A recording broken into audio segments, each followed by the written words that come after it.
नमस्कार, आप सभी का स्वागत है हमारे इस एनवीरा एजुकेशन के यूट्यूब चैनल पर। और मैं संपत लीड आप सभी के लिए यहाँ पर आर्टिफिशियल इंटेलिजेंसी जो आपके लिए टॉपिक रहा है सिलेबस के अंतर्गत, तो उसके ऊपर जितने भी इंपॉर्टेंट पॉइंट, चाहे उसके हिस्ट्री, इंट्रोडक्शन या उसके ऊपर जो भी एप्लीकेशंस या जो भी इंडियन जीके को भी कवर करते हुए आपके बनते हैं, तो उनको मैं इसी एक मैराथन क्लास के अंदर जो है पूरा करवाने वाला हूं। तो इस वीडियो को आप लास्ट तक जरूर देखिएगा, ठीक है। कई सारे कैंडिडेट से भी इश्यू लेके आते हैं कि सर इंग्लिश के अंदर नहीं है, तो यहाँ पर कंटेंट आपका इंग्लिश में रहेगा, ठीक है। इसके साथ में आपको इसको जो है कंप्लीटली मैं हिंदी में आपको समझाने वाला हूँ। तो चलिए शुरुआत करते हैं इस क्लास की। अगर आप इस वीडियो के ऊपर 100+ लाइक करते हैं तो बहुत जल्द इसके जितने भी इंपॉर्टेंट एमसीक्यूज बनते हैं वो भी आपको नेक्स्ट वीडियो के अंदर मैं आपको कवर करवा दूंगा। तो चलिए शुरुआत करते हैं। सबसे पहले तो देखिए, अभी बात कर रहे हैं हम यहाँ पर आर्टिफिशियल इंटेलिजेंस, ठीक है। आर्टिफिशियल इंटेलिजेंस का जो आपके लिए टॉपिक रहा है, चाहे आप एनएचएम के एग्जाम की तैयारी कर रहे हो, सिस्टम असिस्टेंट, कंप्यूटर टीचर, सूचना सहायक, कंप्यूटर का प्रोग्रामर का एग्जाम जो अदर स्टेट के अंदर होता है, वहां पर एआई आपको पूछा जाता है, आरपीएससी नहीं पूछती है। तो कोई भी आप एग्जाम की तैयारी कर रहे हो, आप भले नॉन टेक में जिसमें आपका एआई है, तो आपके लिए ये वीडियो खाली एक अकेला काफी है, जिसमें बहुत सारे इंपॉर्टेंट कवर हो जाएंगे पॉइंट आपके। तो देखो, एआई क्या है? Artificial intelligence refer the simulation of human intelligence in machine that are program to think, learn and make decision like human. यानी आर्टिफिशियल इंटेलिजेंस एक ऐसी टेक्निक है जो मशीन को इंसानों की तरह सोचने, उन्हें सीखने और उनको डिसीजन लेने में मतलब जो है हेल्प करती है। ध्यान रखना, जिस तरीके से एक इंसान है तो वो हर काम के अंतर्गत क्या कर रहा है, कोई ना कोई टास्क के ऊपर मतलब उसकी स्थितियों के अनुसार या उस कंडीशन के आधार पर निर्णय लेता है। ऐसे मशीनें भी अब जो है, आप उसके अंतर्गत कुछ प्रॉब्लम आप उनके अंदर क्रिएट करोगे तो उसके ऊपर वो सुटेबल जो निर्णय है वो ले लेती है। AI encompass specialized application include expert learn and expert system, natural language processing जिसको NLP को कई बार परीक्षा में पूछा जा चुका है, speech recognisation and machine vision.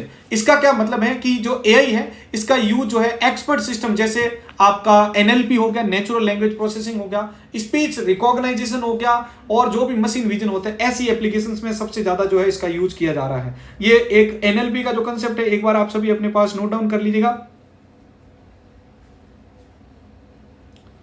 NLP को कई बार परीक्षा में पूछा जा चुका है, ध्यान रखना है। तो एआई के थ्रू अपन यहां पर इनको अचीव कर रहे हैं। एनएलपी मतलब होता है नेचुरल लैंग्वेज प्रोसेसिंग। अब देखिए, आप कई बार अपने जो सर्च बॉक्स होता है उसके अंदर जब भी किसी टेक्स्ट को आप सर्च कर रहे होते हैं, तो जब भी आप किसी भी टेक्स्ट को लिखते हैं तो उसके आगे का जो टेक्स्ट होता है ना, वो ऑटोमेटिक आपको सजेस्ट होना शुरू हो जाता है। जैसे लिखिए, जैसे मान लो मैं लिखता हूं हाउ, ठीक है, टू, इतना सा लिखते ही आगे आ जाएगा, इसके नीचे लिखा होगा how to become an software engineer, how to become an ethical hacker, how to become an designer. तो मतलब वो आपको सजेस्ट कर रहा होता है, और वो सारी चीजें किसके थ्रू हो रही है? वो एनएलपी के थ्रू हो रही है, ध्यान रखना। तो एआई के अंतर्गत आपको ध्यान ये रखना कि आर्टिफिशियल इंटेलिजेंस ऐसी टेक्निक होती है जो मशीनों को इंसानों की तरह सोचने, सीखने और उनको डिसीजन लेने में क्या करती है? हेल्प करती है, ध्यान रखना। अब अगला देखिए यहां पर आपके, अब इसके मेन कंसेप्ट आता है कि ये क्या की गोल है इसका, मतलब क्यों यूज किया जा रहा है आर्टिफिशियल इंटेलिजेंस, क्यों आखिर ये ट्रेंड में आई है। तो देखो, to create system that can perform task that typically require human intelligence such thinking, perceiving, learning, problem solving and decision making. यानी ऐसे सिस्टम को डेवलप करना जो ह्यूमन इंटेलिजेंस वाले टास्क, जैसे सोचने के लिए, देखना, उनको सीखना, या कोई प्रॉब्लम आ गई तो उसको सॉल्व करना, ठीक है, या कोई डिसीजन मेकिंग कंसेप्ट है तो उन सभी को ये इंप्लीमेंट कर सके, तो इसके लिए यहां पर एआई जो है डेवलप करती है। अगला कोर आइडिया इसका क्या हो सकता है? तो कोर आइडिया की बात करें तो मशीनों को इंसानों की तरह इंटेलेक्चुअल प्रोसेस इमुलेट करने के लिए यूज की जाती है, कि जिस प्रकार से इंसानों के दिमाग में, यानी इंसानों के सामने कोई भी ऐसी कंडीशन आ गई तो उसके ऊपर वो डिसीजन ले रहे हैं या उनको वो एडॉप्ट कर पा रहे हैं, ऐसे मशीनें भी धीरे धीरे उनको चीजों को समझ सके। अब हाउ एआई वर्क, यानी एआई कैसे काम करता है? तो एआई सिस्टम बहुत सारी जो ट्रेनिंग डेटा होती है ना, उनको एनालाइज करता है, फिर उनमें से पैटर्न को ढूंढता है और उन्हीं के बेस पर आपका जो फ्यूचर है वो प्रिडिक्ट करता है। मैं एक सिंपल सा एग्जांपल देता हूं। आपने चैट जीपीटी यूज किया होगा, या अभी कल या परसों के अंदर 2 दिन पहले आपके लिए यहाँ पर जो है डीप सीक लॉन्च किया गया है, जो कि चाइना का सबसे बड़ा मॉडल है, एआई मॉडल। तो वहां पर क्या होता है, आप वहां पर उनको कंटेंट देते हैं कि भाई मेरी एज 26 ईयर है, या फिर आप जो अपनी कंडीशन बताते हैं कि भाई मैं मान लो एक 12th क्लास का स्टूडेंट हूं और मुझे इजी लैंग्वेज के अंदर जो है नेटवर्क टोपोलॉजी को समझो। तो वहां पर एआई क्या करती है, जो आपने पैटर्न समझा है उसके बेस पर आपको मतलब कंटेंट इस तरीके से तैयार करती है कि भाई एक 12वीं कक्षा के अंदर पढ़ने वाला जो बच्चा है उसको आसानी से समझ सकता है। आप अगर उसके आगे लिखते हो कि मैं एक बिगिनर हूं, तो आपको और इजी वे में आपको समझाने की कोशिश करता है। तो ये कुल मिला के जो है एआई जो है ना, वो प्री डिफाइंड, इनके पास पहले से कुछ मौजूद डेटा होता है, उसको पैटर्न से मैच करता है और आपके सामने दिखाता है, ध्यान रखना। अब बात करते हैं एआई के क्या क्या सिग्निफिकेंस हो सकता है। तो ऑर्गेनाइजेशन को उनके ऑपरेशन के नए इनसाइट प्रोवाइड करने में भी हेल्प करती है। इसके अलावा कई केसेस जो होते हैं ना, उसमें एआई ह्यूमन से भी बेटर परफॉर्म कर सकता है। ऐसे बहुत सारे हैं, जैसे नोट्स मेकिंग है, ठीक है, या कुछ और भी कंसेप्ट आपके सामने आ रहे होते हैं जिसमें डिसीजन लेने में आपको प्रॉब्लम हो रही होगी, लेकिन एआई उसको फटाक से क्रिएट करके दे रहा होता है। तो कई जगह ऐसी होती है, जैसे डिजाइनिंग वर्क्स हो गए, तो क्या, तो ह्यूमन जो डेवलप करा उससे भी ज्यादा एडवांस में आपके, जैसे लियोनार्डो है, ऐसी बहुत सारी साइट्स है जो बहुत शानदार जो है आपके सामने क्रिएट करके देती है ग्राफिक्स को। चलिए अब बात करते हैं हिस्ट्री ऑफ एआई। एआई की हिस्ट्री को समझते हैं, इसका क्या इतिहास रहा है। तो एआई की हिस्ट्री के अंतर्गत अगर बात करें तो बहुत सारे माइलस्टोन अपन को देखने, तो 1915 की सबसे पहले आपको समझना है। तो देखिए 1950 की बात करें तो सबसे पहले एलन ट्यूरिंग प्रोसेस द, ठीक है, propose the Turing test to evaluate a machine ability to exhibit intelligent behaviour. यानी 1950 की बात है जब एलन ट्यूरिंग ने ट्यूरिंग टेस्ट को प्रपोज किया था, ठीक है, जो किसी मशीन की इंटेलेक्चुअल जो प्रॉपर्टीज होते हैं उसको इवोल्यूट कर सकता था। फिर 1956 ये आपका एक बहुत चेंजिंग टाइम माना जाता है 1956। तो फादर ऑफ एआई किसे कहा जाता है, आपको भी पता होगा, फादर ऑफ एआई, ठीक है, जॉन मैकार्थी। याद रखना ये JOHN McCarthy, जॉन मैकार्थी जो है वो फादर ऑफ एआई कहा जाते हैं। इनको लिख लेना एक बार, ये इन्वेंटर का नाम आपके पास काम आएगा। तो देखिए 1956 की बात करें तो जॉन मैकार्थी ने आर्टिफिशियल इंटेलिजेंस जो टर्म है ना उसको जो है तैयार किया था। मतलब आर्टिफिशियल इंटेलिजेंस जो कोई है ना, जो टर्म है सबसे पहले इन्होंने जो है सबसे पहले यूज की थी जिनका नाम था जॉन मैकार्थी, ध्यान रखना।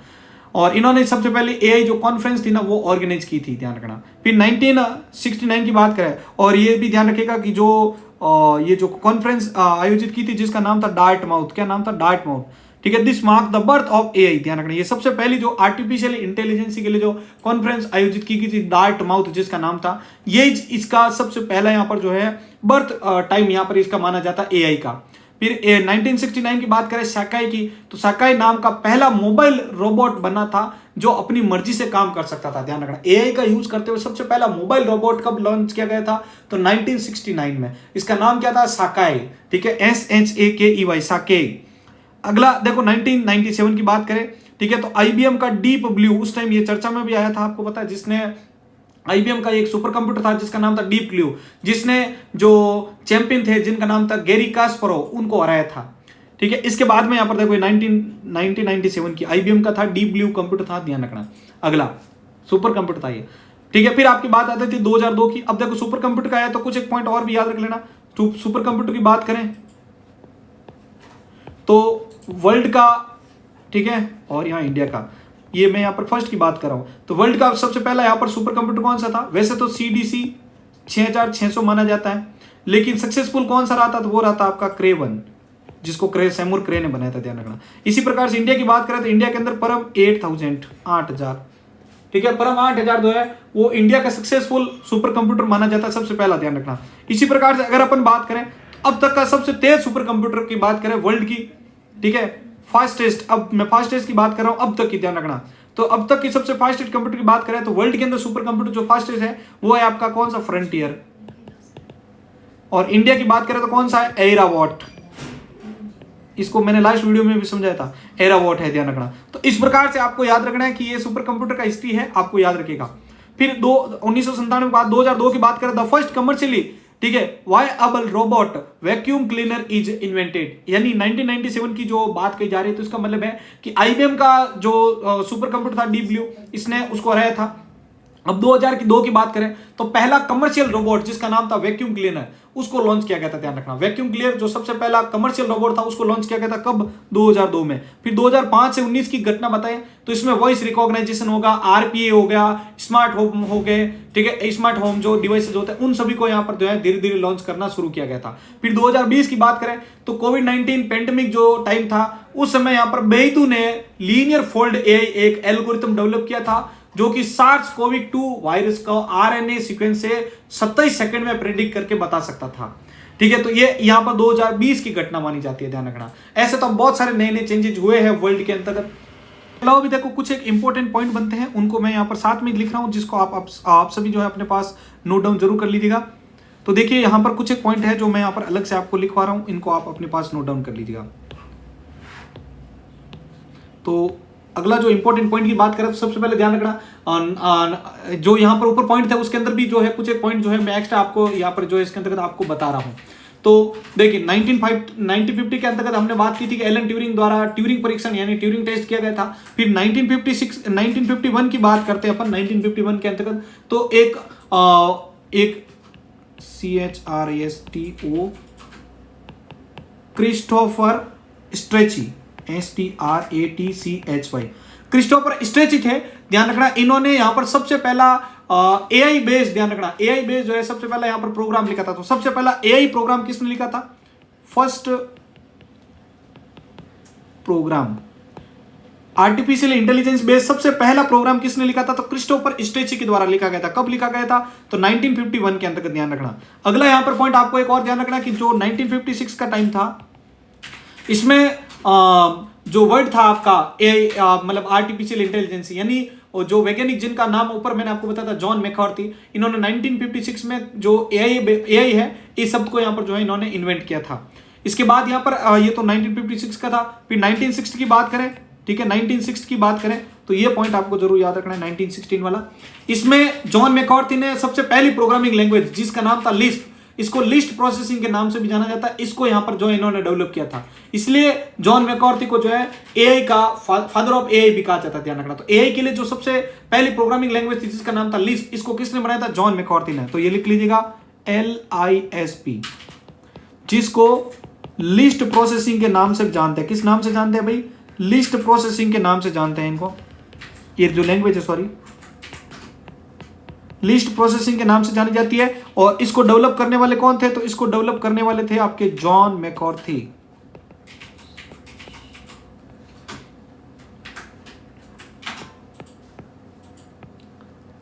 ये पॉइंट आपको याद रखना है। ये 1960 की जो है घटना आपको यहां पर बताता है। इसके अलावा ध्यान रखना, अब ये तो देखो जो आपको कई बार ऐसा भी पूछ लिया जाता है कि भाई आर्टिफिशियल इंटेलिजेंस के लिए कौन सी जो लैंग्वेज है, प्रोग्रामिंग लैंग्वेज वो यूज की जाती है, तो भी आपको याद रखना है। तो ये आपकी आ जाती है 1956 के अंतर्गत, 1960 के अंतर्गत। इसके अलावा देखिए यहाँ पर अगला जो टाइम रहेगा वो 1973 का रहेगा। तो 1973 की बात करें तो इसके अंतर्गत जो है एलेन कोलमेरोट, याद रखना, एलेन कोलमेरोट, एलेन कोलमेरोट ने, यहां ध्यान रखिएगा, जो प्रोग्रामिंग लैंग्वेज का जिनका आपने नाम सुना होगा प्रोलॉग, ये प्रोग्रामिंग लैंग्वेज सबसे पहले ध्यान रखना इन्होंने डेवलप की थी 1973 के आसपास की बात है, ध्यान रखना। इस टाइम इन्होंने यहाँ पर जो है ये प्रोग्रामिंग लैंग्वेज डेवलप की थी 1973 के आसपास, जिसका नाम क्या था? प्रोलॉग। प्रोलॉग का फुल फॉर्म आपको पूछे तो ध्यान रखना आपको क्या होगा, वो होगी आपके यहाँ पर जो है प्रोलॉग, ध्यान रखना। इसके अलावा भी पॉइंट बनते हैं इसके अंतर्गत, वो मैं अभी यहाँ पर आपको लिख देता हूँ, लिख दीजिएगा आपके पास में आपके। तो देखिए अगला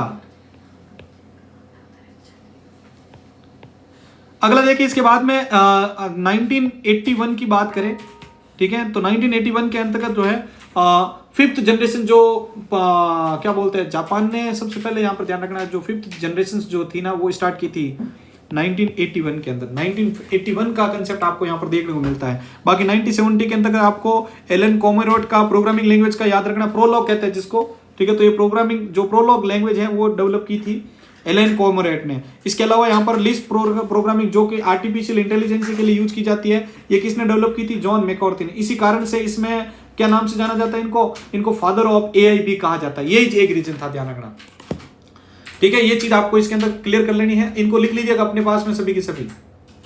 फिर इसके बाद की देखो कुछ, ये तो आपको मैंने अभी बता दी 1981 के अंतर्गत 5th जो जनरेशन प्रोजेक्ट था, 5th जनरेशन जो प्रोजेक्ट था, ठीक है, जापान ने सबसे पहले शुरू किया था 5th जनरेशन प्रोजेक्ट। इसके अलावा यहां पर अगर बात करें तो पॉइंट आ जाता है आपका कौन सा, ब्रिटेन वाला पॉइंट आ जाता है एक आपका। तो ब्रिटेन के द्वारा यहां तो ध्यान रखिएगा इस पॉइंट के अंदर भी, ब्रिटेन ने ध्यान रखना सबसे पहले एक LV नाम का प्रोजेक्ट बनाया था, ठीक है। ब्रिटेन ने सबसे पहले एक LV नाम का प्रोजेक्ट बनाया था, LV प्रोजेक्ट। LV प्रोजेक्ट जो है वो आपके ब्रिटेन के द्वारा सबसे पहले यहाँ पर जो है रेडी करके यहाँ पर जो है तैयार किया गया था। बहुत सारे उस टाइम जब मतलब ये AI के जब भी डेवलपमेंट प्रोसेस चल रही थी तो उस समय बहुत सारी ऐसी नई नई चीजें जो है वो आपके तैयार की गई थी, ध्यान रखना। और एक इसके अलावा और भी आता है यहाँ पर ध्यान रखेगा, जो MIT आपकी जो यूनिवर्सिटी MIT के, ठीक है, तो MIT में जो डॉक्टर सिंथिया ब्रेजेल थे, उन्होंने सबसे पहले किसमेट नाम का एक रोबोट क्रिएट किया था, ध्यान रखना, जो कि इमोशनली जो है, मतलब इनको इमोशनल रोबोट के नाम से भी जानते हैं। किसमेट रोबोट सबसे पहला बनाया था 1990 की बात का, ये ध्यान रखना, 1990 में किसमेट, कई जगह इनको किस्मत भी कहा जाता है, कहते हैं। तो ये किसमेट नाम का जो रोबोट है सबसे पहले यहाँ पर आपका, बाकी इसके बाद की बात आती है जो डीप ब्लू की हमने बात की थी, ठीक है, डीप ब्लू था ना वो रोबोट जो है, वो मैंने इसलिए उसको बात की थी। और इसके बाद आपने आजकल के टाइम में गूगल डीप माइंड के बारे में भी सुना होगा। तो ये डीप माइंड पहले खुद की एक कंपनी थी, उसके बाद में गूगल ने इसको खरीदा था, ध्यान रखना, डीप ब्लू को बाद में जो है गूगल ने इसको जो एक्वायर किया था, ध्यान रखना। उसके बाद 2011 में ये ऐसे आने शुरू हुए थे, देखो इसी प्रकार से देखोगे तो आप 2011 के अंदर आपके एप्पल के द्वारा सीरी जो कि वॉइस असिस्टेंट है, इसको यहाँ पर जो है लॉन्च किया गया था। आगे मैं आपको बताऊंगा कि जो ये सीरी है या जो भी वॉइस असिस्टेंट है वो वीक AI की कैटेगरी में रखे जाते हैं, तो फिर स्ट्रॉन्ग में कौन आएंगे वो भी आगे पढ़ेंगे अपन। लेकिन अभी के लिए आप बस ये याद रखो कि 2011 के अंदर सीरी जो आपका एप्पल का जो सबसे पहला यहाँ पर जो था वॉइस असिस्टेंट, इसको लॉन्च किया गया था। इसी प्रकार से 2014 के अंतर्गत अमेजन जो है, अमेजन, ठीक है, अमेजन ने भी सबसे पहले अपना जो वर्चुअल असिस्टेंट था जिसका नाम है एलेक्सा, इसको लॉन्च किया था, ध्यान रखना। 2014 की ये घटनाएं हैं, उस टाइम ध्यान रखो कि इतना हो गया। तो आज हम 2024 के अंदर जी रहे हैं, ठीक है, अभी आप वीडियो को देख पा रहे होंगे, तो अब तक में तो बहुत ज्यादा इन्होंने चेंज भी कर लिया होगा अपने आप को, तो यही होगा। इसी प्रकार से फिर 2014 की बात आ गई, अब 2016 की बात करते हैं। तो 2016 के अंदर ध्यान रखना 18 मई को गूगल असिस्टेंट, जिसको आप यूज करते हैं एज वॉइस कमांड देके फिर वो ओपन करता है कई सारी चीजों, तो गूगल असिस्टेंट को ध्यान रखना सबसे पहले लॉन्च किया था 18 मई 2016 को, ध्यान रखना। इसी प्रकार एक ह्यूमनॉइड रोबोट आपने नाम सुना होगा, सोफिया, ठीक है, तो इसका भी डेवलपमेंट जो है वो वर्ष 2016 के अंदर ही किया गया था, ध्यान रखना। ये हांगकांग में किया गया था, इसकी जो मूल कंपनी है जिसका नाम है हैनसेंग रोबोटिक्स, ठीक है, तो वो 2016 में इसको डेवलप करके गई थी, ठीक है। तो ये 2016 में आपके जो सोफिया रोबोट है, ये ह्यूमनॉइड टाइप का जो रोबोट है, इसको डेवलप किया गया था 2016 की घटना में माना जाता है ये, ध्यान। इसी प्रकार से ध्यान रखना, ये सबसे इंपॉर्टेंट आता है, विश्व का पहला रोबोट पुलिस भी लॉन्च किया गया था सबसे पहला, जिसका नाम था रोबोकॉप, और इसको लॉन्च करने वाली कौन थी? दुबई की पुलिस थी, ध्यान रखना। दुबई पुलिस ने सबसे पहला, ठीक है, विश्व का सबसे पहला जो रोबोट था ना वो 2017 के अंदर लॉन्च किया था। ये बहुत इंपॉर्टेंट पॉइंट आ रहे हैं और इनको मैं चाहूंगा कि एक बार आप अपने पास भी नोट कर लीजिए, क्योंकि कई बार AI की जब हिस्ट्री पूछी जाती है तो आपको ऐसे सवाल जो होते हैं वो देखने को मिल जाते हैं। तो AI की जो हिस्ट्री होती है उसके तौर पर ये सवाल भी आपका अच्छा बन जाता है, ठीक है। विश्व का सबसे पहला रोबोट पुलिस कौन सा था? ध्यान रखना, रोबोट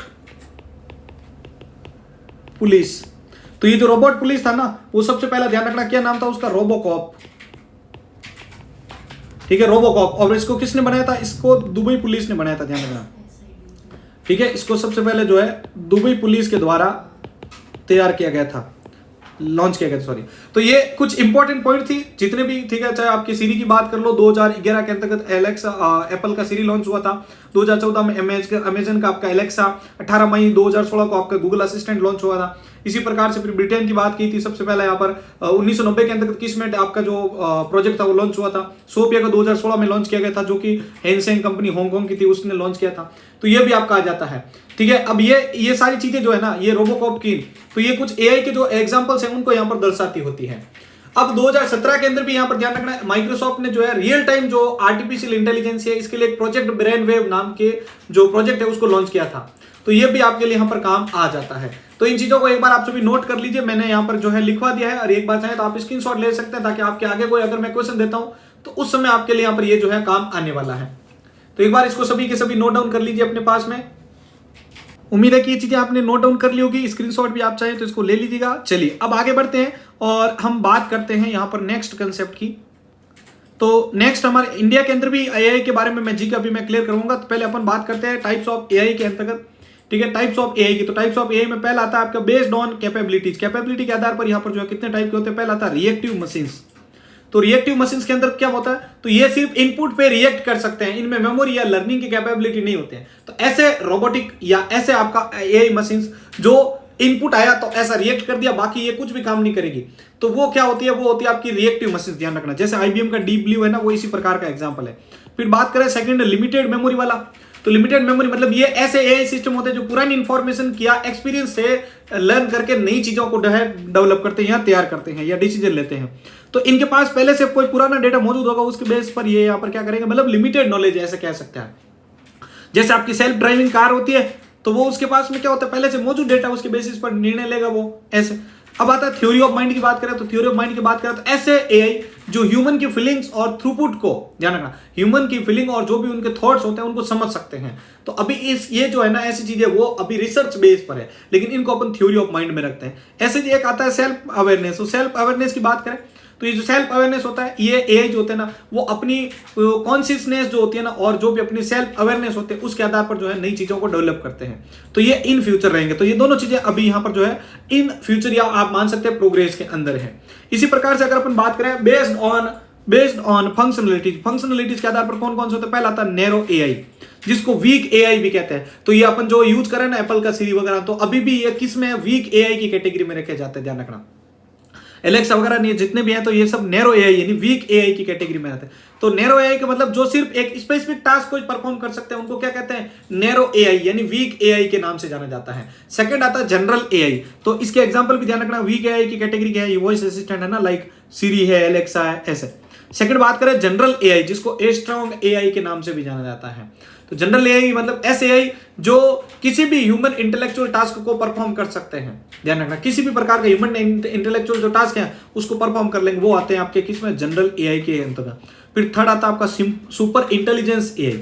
सुपर इंटेलिजेंस एआई का मतलब होता है ऐसे एआई जो इंसानों से भी ज्यादा इंटेलिजेंट हो, तो उनको अपन क्या कहते हैं, उनको सुपर इंटेलिजेंट एआई कहते हैं। तो तीन प्रकार के फंक्शनलिटी के आधार पर होगा नैरो एआई, जिसको वीक एआई जो एक स्पेसिफिक टास्क को पूरा करते हैं।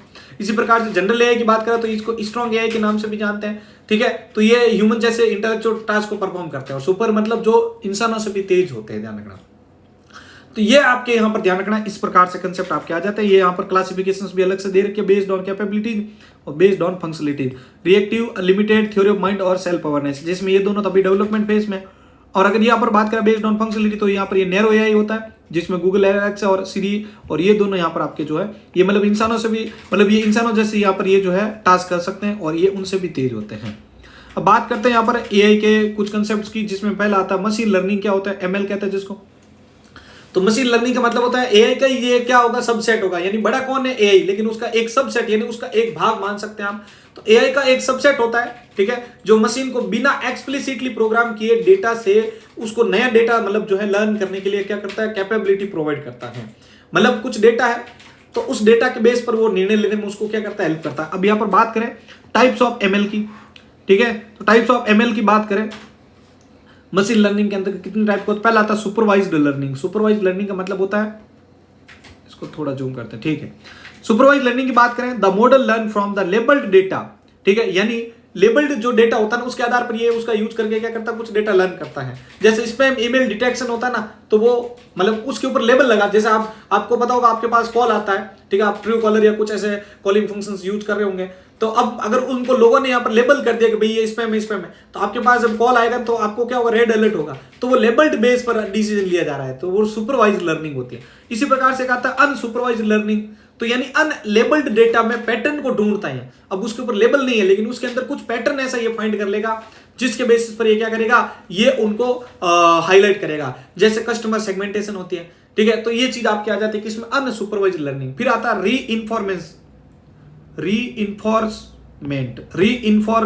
रीइंफोर्समेंट लर्निंग की बात करते हैं। तो ये एनवायरमेंट के साथ इंटरेक्ट करके जो रिवॉर्ड या जो भी पनिशमेंट होता है ना उसको ये क्या करता है, प्रोवाइड करता है। तो ये आते हैं आपके किसमें, रीइंफोर्समेंट लर्निंग के अंतर्गत, जैसे रोबोटिक्स आती है ना, वो इसी का ही एग्जांपल है। तो ये तीन टाइप होते हैं, ये सबसेट है किसका, एआई का, आर्टिफिशियल इंटेलिजेंस का। अब बात करते हैं डीप लर्निंग किसे कहा जाता है।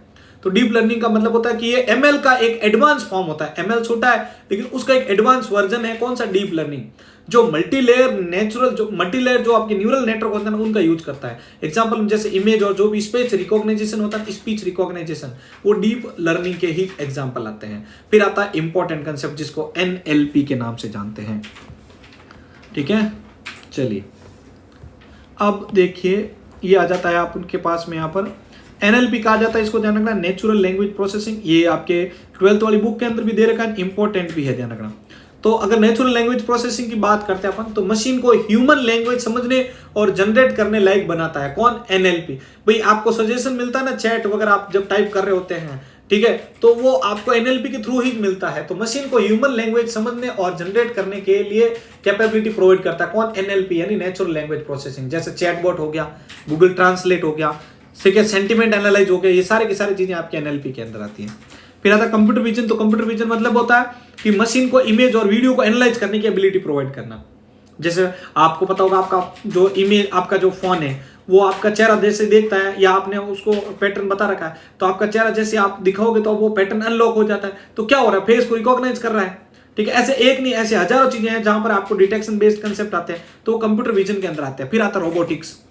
तो रोबोटिक्स की बात करें तो ये एआई और मैकेनिकल इंजीनियर का एक कॉम्बिनेशन माना जाता है, एआई का भी और मैकेनिकल इंजीनियर का। जैसे इंडस्ट्रियल रोबोट होते हैं, ड्रोन है, रोबोटिक एंड सर्जरी है, ये सब आपके किसके अंदर आते हैं? रोबोटिक्स के अंदर आते हैं। तो ये इसके की कंसेप्ट थे जो कि मैंने यहाँ पर आपको पूरे करवाए हैं। कौन कौन से थे? Machine learning, deep learning, neural language, natural language processing NLP, computer vision, और एक था आपका क्या? रोबोटिक्स। ये सारे के सारे आपके इसके अंदर आ चुके हैं। अब आता है कि एआई में, ठीक है, एआई हो गया, मशीन लर्निंग हो गया और डीप लर्निंग, इन तीनों में डिफरेंस क्या है इनको समझिए आप एक बार। तो एआई की बात करते हैं ना अपन, जब सबसे पहले ये देखो, ये आर्टिफिशियल इंटेलिजेंस एआई। तो एआई जो होता है ना वो ब्रॉड फील्ड होता है, यानी सबसे बड़ा फील्ड है जो इंटेलिजेंट मशीन को क्रिएट करने पर फोकस करता है। कौन? एआई। इंटेलिजेंस मशीन कैसे बनी जाए जो कि एज ह्यूमन जो है रिएक्ट कर सकते हैं, काम कर सकते हैं, टास्क को पूरा करें। फिर मशीन लर्निंग की बात करें, एमएल, तो एआई का ये सबसेट माना जाएगा जो मशीन को डेटा से सीखने की क्या करता है? कैपेबिलिटी देता है। एक मशीन है, अब उसको कुछ डेटा प्रोवाइड कर दिया, अब उससे क्या वो सीख सकता है, वो प्रोवाइड करता है। डीप लर्निंग की बात करें तो ये एमएल का एक एडवांस फॉर्म होता है जो मल्टी लेयर न्यूरल जो नेटवर्क होता है उनका यूज करता है। अब हमारा इंपॉर्टेंट कंसेप्ट आ चुका है जो कि है इंडिया के अंदर एआई के क्या क्या एप्लीकेशन। वैसे तो ऑल आर वर्ल्ड के अंदर बहुत सारे, मेडिकल की बात कर लो, सब जगह यहाँ पर यूज हो रहा है।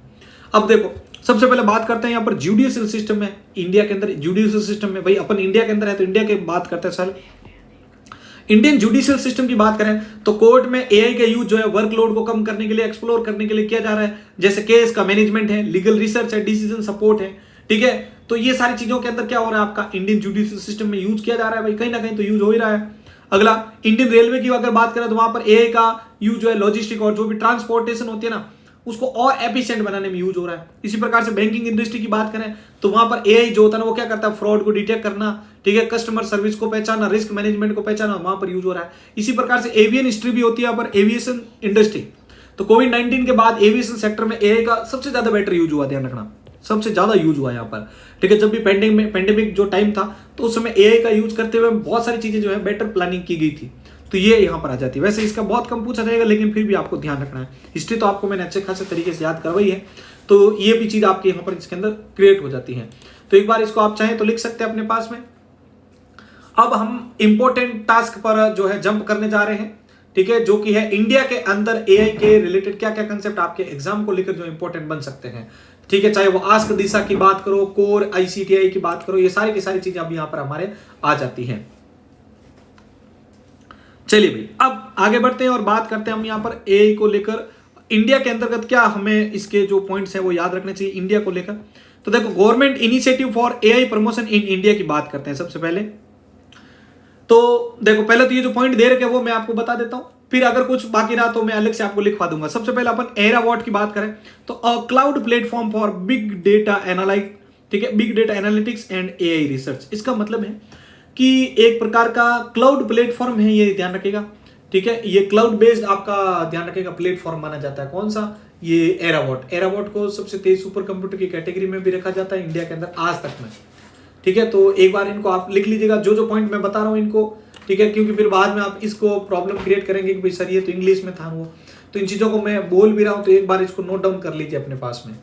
इंडिया के अंदर जो एआई का जो भी डेवलपमेंट है या जो भी इसके जीके पॉइंट्स बनते हैं वो सारे के सारे मैं लिखवाने वाला हूं, तो नोट डाउन करते रहे साथ साथ में, ताकि आपको आगे वापस रिवाइज करते टाइम जो है प्रॉब्लम ना हो, नहीं तो वीडियो वापस रिवाइज कर लीजिएगा, ठीक है। तो एआई जो एरावॉट वो एक क्लाउड प्लेटफॉर्म है जो बिग डेटा एनालिटिक्स और जो एआई रिसर्च के लिए यूज किया गया है। इसी प्रकार से आस्क दिशा है, ध्यान रखना, आस्क दिशा जो आईआरसीटीसी, ठीक है, आईआरसीटीसी का एक एआई पावर्ड वर्चुअल असिस्टेंट है जो ट्रैवलर्स की क्या करता है? मदद करता है, जो भी ट्रैवलर्स होते हैं ना उनको हेल्प करता है यहाँ पर, और उसका नाम क्या है? आस्क दिशा। इसी प्रकार से AWS कोलेब्रेशन है, ठीक है, तो ये आपके मीटी यानी MEITY, और ये जो आपके अमेजन वेब सर्विस है AWS कहते हैं जिसको, अमेजन वेब सर्विसेज, ठीक है। तो इसके साथ मिलकर इन्होंने एक क्वांटम कंप्यूटिंग एप्लीकेशन जो है लैब के अंतर्गत क्या की थी, स्टेब्लिश की थी। इसी प्रकार से कोर आती है फिर आपके कोर, तो ये जो आपके है सेंटर्स ऑफ रिसर्च जो एक्सीलेंट होती है उसके अंदर यहाँ पर जो है रिसर्च पर फोकस करती है कोर। इसी प्रकार ICTI की बात करें तो ये इंटरनेशनल सेंटर, इसका फुल फॉर्म लिख लेना, international centre for transformational AI application जो टेक्नोलॉजीज के लिए काम करती हैं। तो ये इंडिया के अंदर कुछ एक जो पॉइंट है वो हमने यहाँ पर जो है किए हैं। अब मैं कुछ अलग से भी पॉइंट आपको नोट डाउन करवा लेता हूँ, लिख लीजिएगा एक बार। तो इंपॉर्टेंट पॉइंट की कैटेगरी के अंदर पहला पॉइंट आपको ध्यान रखना, ठीक है, इंडिया के अंदर जो AI स्ट्रेटजीज थे ना उसको किस नाम से जाना जाता है, AI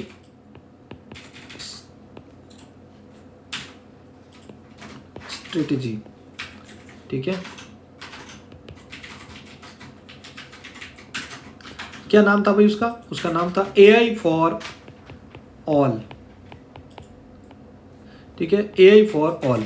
ये याद रखना, इंडिया के अंदर AI के लिए एक नीति लागू की गई थी जिसका नाम था AI फॉर ऑल। ये आगे आपके काम आएगी, ध्यान रखना, बहुत काम आने वाली है। तो इसको एक बार लिख लीजिएगा, AI फॉर ऑल जो है इंडिया के अंतर्गत आर्टिफिशियल इंटेलिजेंस के लिए तैयार की गई एक नीति थी, ठीक है, ये आपके आगे काम आ जाएगी, ध्यान रखना।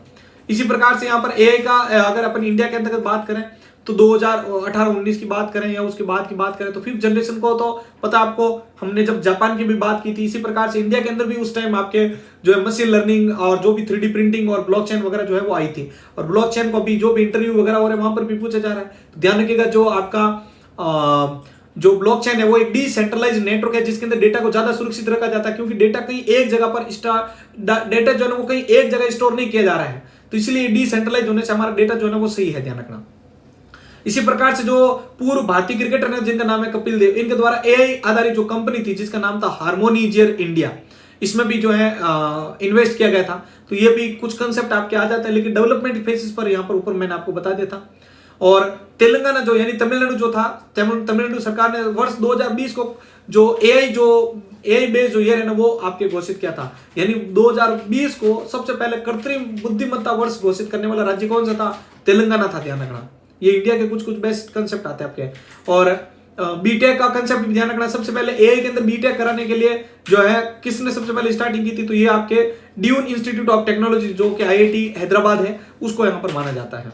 तो ये कुछ इंडिया के लिए भी यहाँ पर जो है कंसेप्ट आए थे जिनको मैंने यहाँ पर आपके क्लियर करवाए हैं, इनको नोट डाउन आपने आई थिंक कर लिया होगा। और ये सबसे पहली जो नीति थी AI के लिए इंडिया के अंदर, उसका नाम लिख दीजिएगा, AI फॉर ऑल कहा जाता है इसको।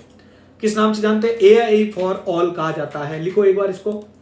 भारत में AI के लिए सबसे पहले जो नीति लागू की गई थी वो AI फॉर ऑल कही जाती है।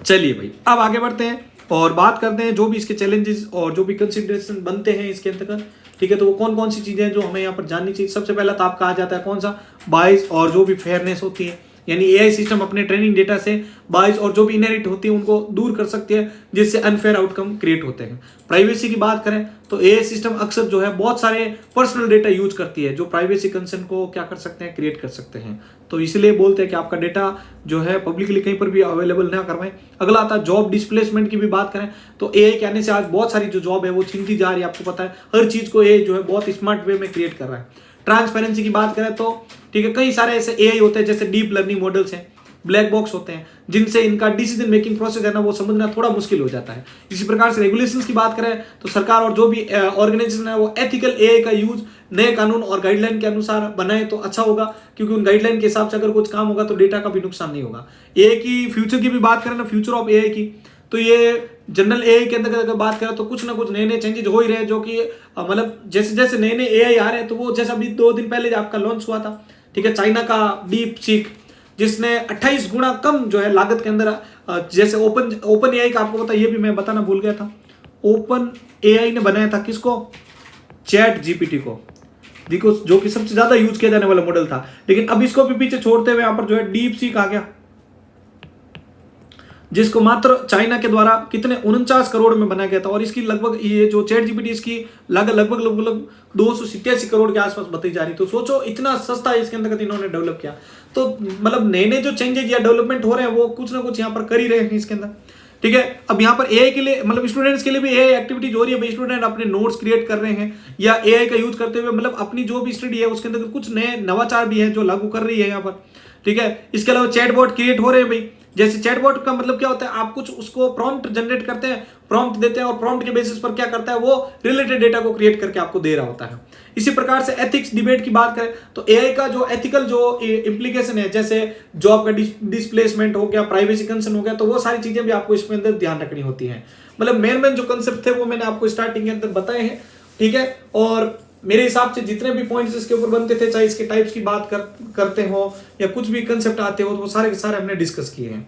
तो अगर इसके अंदर कुछ पॉइंट अगर छूट चुका तो आप नीचे कमेंट बॉक्स में जरूर बताइएगा, ठीक है। अब एक नेक्स्ट क्लास आएगी, ठीक है, नेक्स्ट क्लास आएगी जिसके अंदर हम बात करेंगे एआई के ऊपर कितने क्वेश्चंस बन सकते हैं, जिसमें आपके अगर कोई पॉइंट अगर इसकी रह भी गया तो वो आपका उसके साथ क्लियर हो जाएगा। ऐसा एआई पूरा एक सब्जेक्ट है जिसके अंदर आपको इंटरनली चीजें आपको प्लेलिस्ट में से कभी टाइम मिलेगा तो आपके लिए जरूर क्रिएट करूंगा। लेकिन अभी जो एग्जामिनेशन आपके लिए हो रहे हैं उन एग्जाम्स को देखते हुए यहाँ पर जो कंसेप्ट थे वो मैंने आपके लिए डिस्कस किए हैं। इन फ्यूचर और भी अगर आप देखेंगे तो इसके लिए मैं इन डेप्थ जो है थोड़ी क्लास इसके अंदर जो है क्रिएट करके लेके आऊंगा, तो आप जरूर देखिएगा उनको। और नेक्स्ट क्लास अगर आप चाहते हैं कि इसकी जो भी एमसीक्यू एग्जाम में आ रहे हैं उनको क्रिएट करके बताया जाए तो वो भी आपके लिए मिल जाएंगे। तो उसके लिए आपको क्या करना पड़ेगा, इस चैनल को यहाँ पर सब्सक्राइब करना पड़ेगा, प्लस इस वीडियो के ऊपर 100+ लाइक का टारगेट आपको पूरा करना है। तो चलिए मिलते हैं हम यहाँ पर इसके एमसीक्यू की क्लास के साथ। धन्यवाद।